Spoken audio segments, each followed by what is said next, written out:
Hey everyone, welcome back to episode 3 of Low Latency podcast.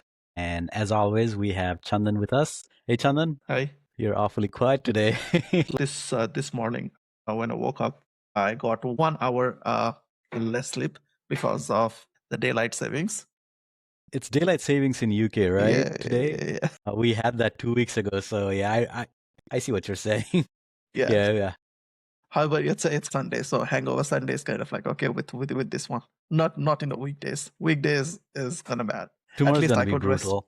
Yeah, yeah. Yeah, No, tomorrow's I gonna think be brutal. tomorrow, I think it will be good because I'm Yeah. used to it for now today, hmm and I'll get proper rest. And tomorrow, I think, yeah, it's. I hope I won't mess up things. That's why, one of the reasons I'm drinking coffee today, not beer. For me, it's Coke. Oh, you're drinking Yeah, it's Coca-Cola. Yeah, it's got yeah, caffeine in it. Yeah, it should be good. Yeah, so I remember last episode we were talking about Moltbook, if you remember that. We were making yeah. fun of that company. So, Moltbook got acquired by Facebook. My mind was just blown. hmm How? Why? And the biggest question is why? I mean, Facebook buying Moltbook doesn't surprise me, but it was kind of surprising. Like within 2 weeks, 3 weeks, or maybe within a month of release, right? I think it was a month now, right? It's been already Yeah. a month. Within a month, how can a billion-dollar company, buy the social media completely, which is new? I know the user base Yeah. are quite good. That's what got into this deal, I guess. Yeah, Yeah, but and I think still, yeah, this it's is all totally. ran by AI, and Meta acquiring Moltbook was kind of a big surprise for me. And to be honest, like if I have to be honest, Zuckerberg lately is not known for wise investment. He just spends money like crazy because he made a good investment back in the day when he acquired Instagram. Obviously, that was an amazing investment. WhatsApp was amazing investment, and Oculus was a good investment. I mean, it Mhm. didn't really get traction mainstream. Maybe it got traction among gamers, but after that, after Oculus, whatever he's acquired, I think it's gone downhill. They Yeah. revamped everything from Facebook and calling everything Meta because they wanted to get into metaverse. I think he spent around 80 billion to launch I saw that metaverse. news, and last week I got the notification. When I checked it, the news says Mark is It's shutting scraping. down Metaverse, Yeah, and he says that $80 billion. God, $80 billion. the entire rebranding that he did was for metaverse, and now he shuts it down because he didn't make a wise investment. And I think he did the same thing with hiring with the new AI wave. I mean, Yeah, Facebook makes so much money through Instagram ads, Facebook ads, and even WhatsApp has WhatsApp for Business. They're making billions of dollars through those ads.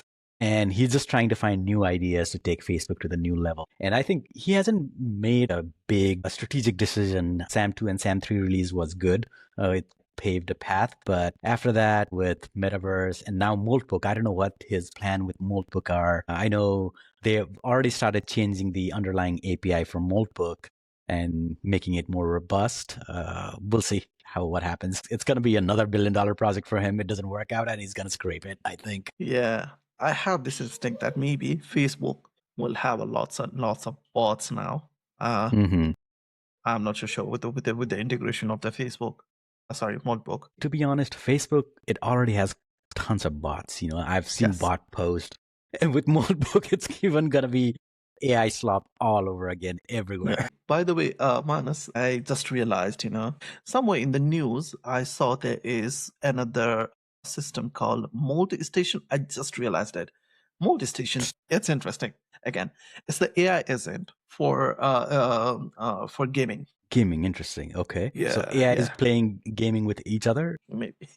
I've not seen though. I've just Yeah, seen in the okay. news. I didn't get time Mold to, kind Station. of dig deep. Yeah, but still, Mold Station is one of the things. And it's crazy. Like I know we're still in the Wild West phase of AI agents, like Moltbook and Mold Station. I need to dig deeper into it. I need to look into what exactly it is. Maybe It sounds interesting. maybe yeah, maybe if we build a product and name it mold and then something, I think that's gonna Yeah, make a billion dollar. Moltbook and OpenClaw, CloudBot. One thing that really gets on my nerves is people calling the like creator of OpenClaw Steve Jobs. I mean he did interesting thing. His open source product took off. which was good, but he just joined OpenAI, right? Like that's not Steve Jobs' level of, finesse and entrepreneurship.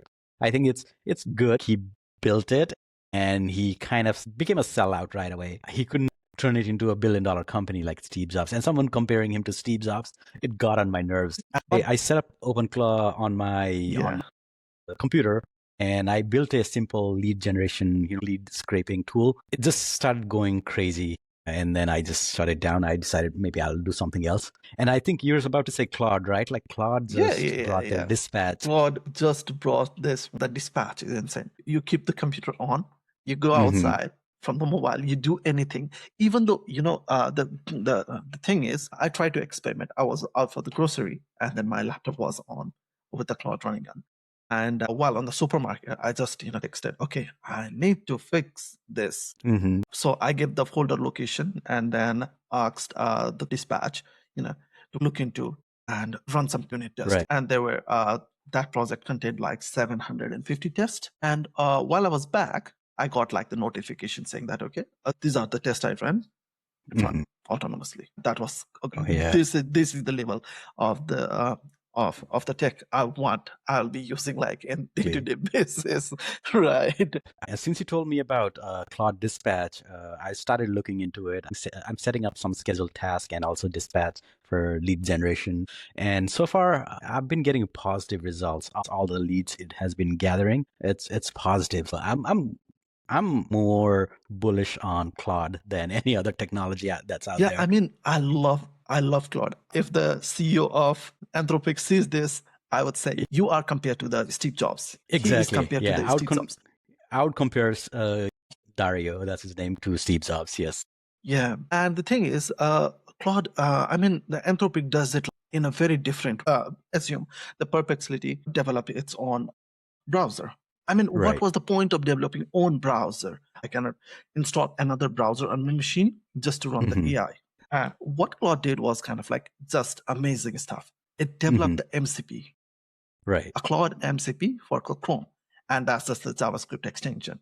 And Yeah. now what it does is like it connects to actually your Claude account, and then Mhm. you can run it directly, everything Mhm. on the browser itself, without installing any of the external browser. Right. While everybody was trying to create their own browser, Own browser. Yeah. this OpenAI, I think it's Atlas, right? I Atlas. I forgot the think it name. was the Yeah. Atlas. I think nobody uses it. Nowadays. Yeah.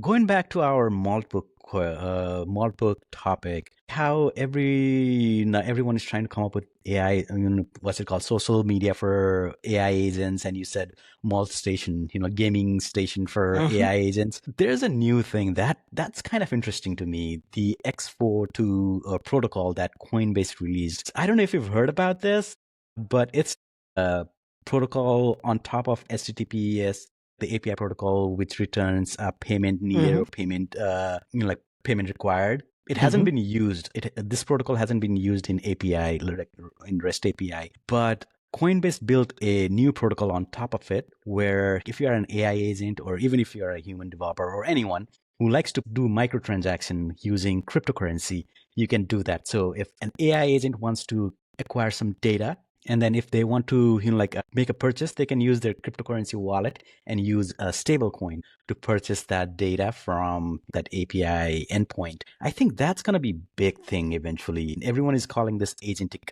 commerce. Field is agentic commerce. Although the traffic and volume for this agentic commerce is very little.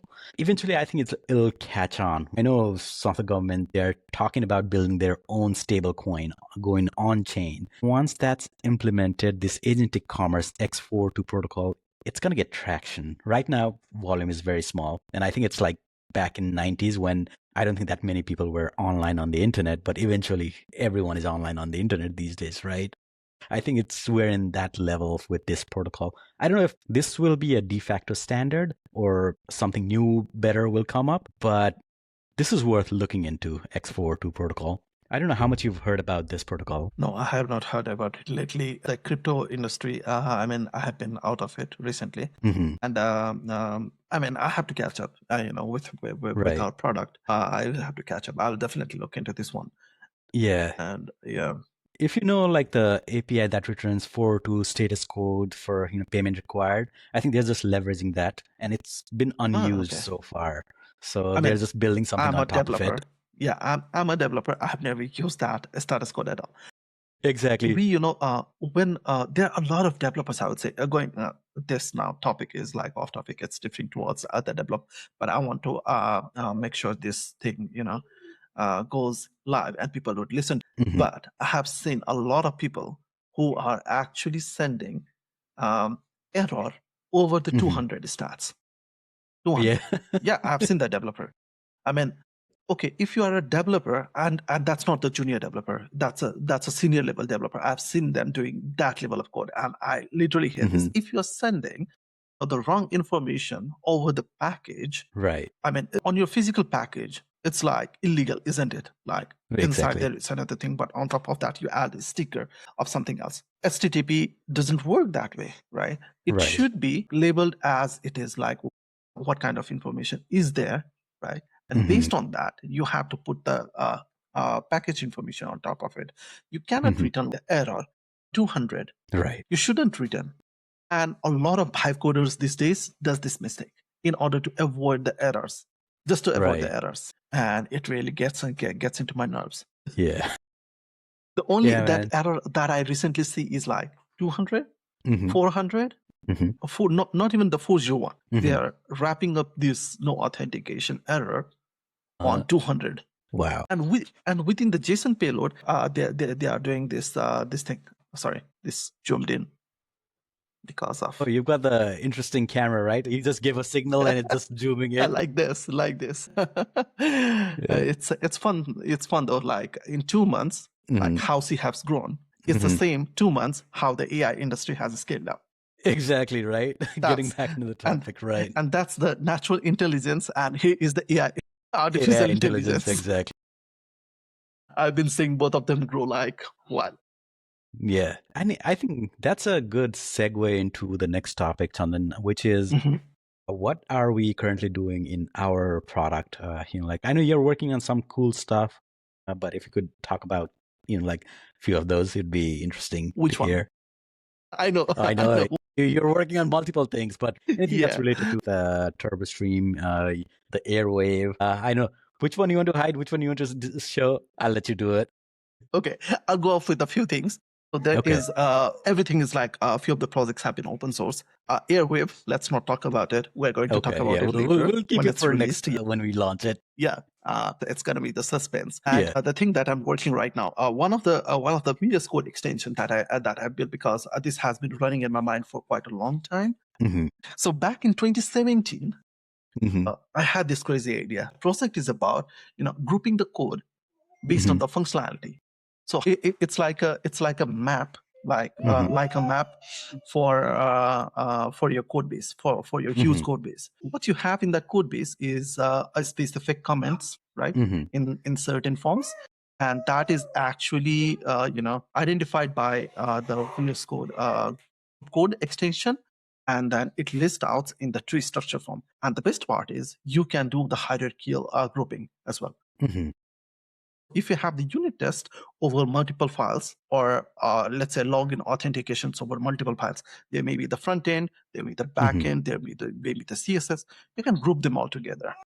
Interesting. Okay. Yeah. That's very So interesting. So that's one of I the think open it's source project that very useful for vibe coders these days because, yeah, that's yeah, vibe coders can use it. I mean, I have been doing a bit of that since I'm Mhm. also becoming the vibe coder and the cleanup specialist as well.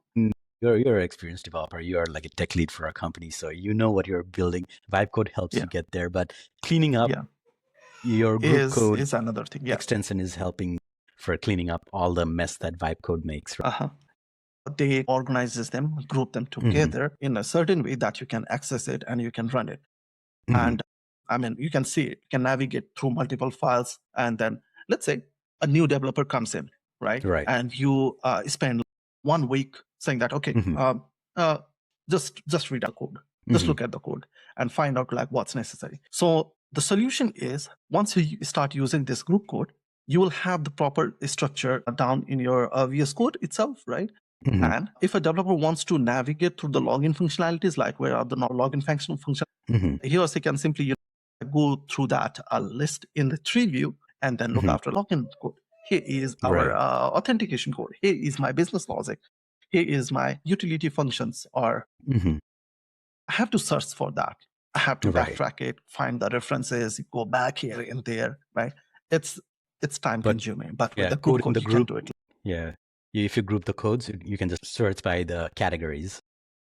Interesting. Yeah. And the next thing that I worked on was the Ultra PM, which Oh is yeah, the process management. that was something I wanted to ask you about because like we all talk about open cloud dispatch. It's in a way its own little agent. You could turn it into an AI agent running things autonomously, right? If you set it up right. Yeah, I mean, It's, Ultra PM, it's built on the whole new different concept. Like Mhm. when you're a vibe coder, when you're doing a lot of things, right? Right. And you have to open up, your VS Code a lot, right? There are Hmm. multiple instances of the VS Code, and Hmm. now, especially when you're working with a lot of microservices, so say that okay, here's the backend, Right. here's the front end, and again, you want to run two different application parallelly. Hmm. And once you open the VS Code, the problem with the VS Code is like when you open up the one instance, it will load up like each and every extensions that you have installed. So it becomes bulky. Right. And on the command line, you don't want to, kind of like open the command line every time. If you have Hmm. like 4 or 5 services, you have to open like 4 or 5 different services, right? To run Right. the things. And when you are a developer, you often, get these logs. The console Hmm. logs are always lost, right? Hmm. I mean, you don't have any logs after certain buffer or something, right? Right. And when you use npm concurrently, it runs all Hmm. the process all at once, but again, you have log all over the places.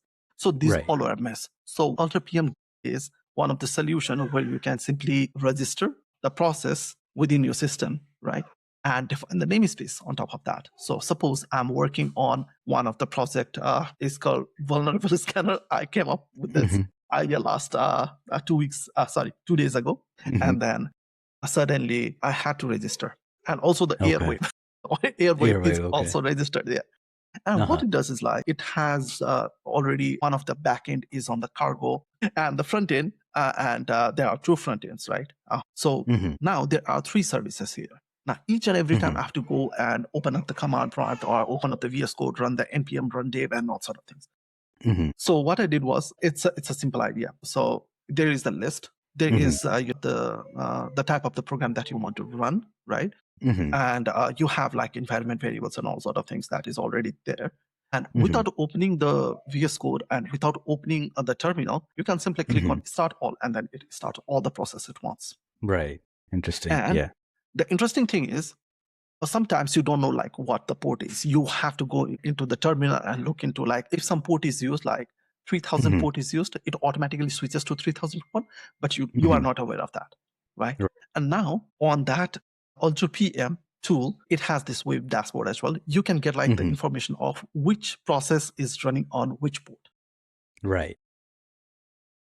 And Hmm. the best part is I have integrated the Telegram bot on top of this, right? Uh-huh. That means Interesting. if my laptop is on, Yeah. I want to see like, okay, I'm in the halfway of something and suddenly I get like the notification. I get like this notification spike. Like if that threshold cross a certain level of numbers, it would Hmm. automatically send a notification over my Telegram. I see. And now I want to look into the logs. Now what I would do is like go to my Telegram and then /logs and then the name of the service, and I would get that one. Interesting. Yeah. And Interesting. this morning when I was showing one of my friend, and it was like, okay, this is cool. I am doing a lot of vibe codings, and Right. this is definitely going to help. So, for Ultra PM and group code, where would one go to find it? Google. Just Google it. You can find it. Okay. Yeah. No, I'll I'll I'm trust you. kidding. I'm kidding. I'm kidding. My my GitHub handle is the Chandan Bhagat. And Hmm. then if you can go to that repo, you can find a bunch of like open source code. Hmm. Right. That became a mistake. Open source cool open source tools. Yeah, I have built for my own personal purpose, Hmm. which I think I have done open source most of the things. And Hmm. if you want to use that, there are many tools. So if you can go Right. there, check it out, and then give a star or kind of like fork it, or you can build some on top of it. There's no licensing issue. It's an open source MIT license. You can use it for free without without even giving the credit to me. It's fine. But yeah, there is the tools that have made open source. Perfect. So yeah, thanks again everyone for listening. Thank you, Chandan, as usual. Thank you. And yeah, tune in for our next episode in a couple of weeks.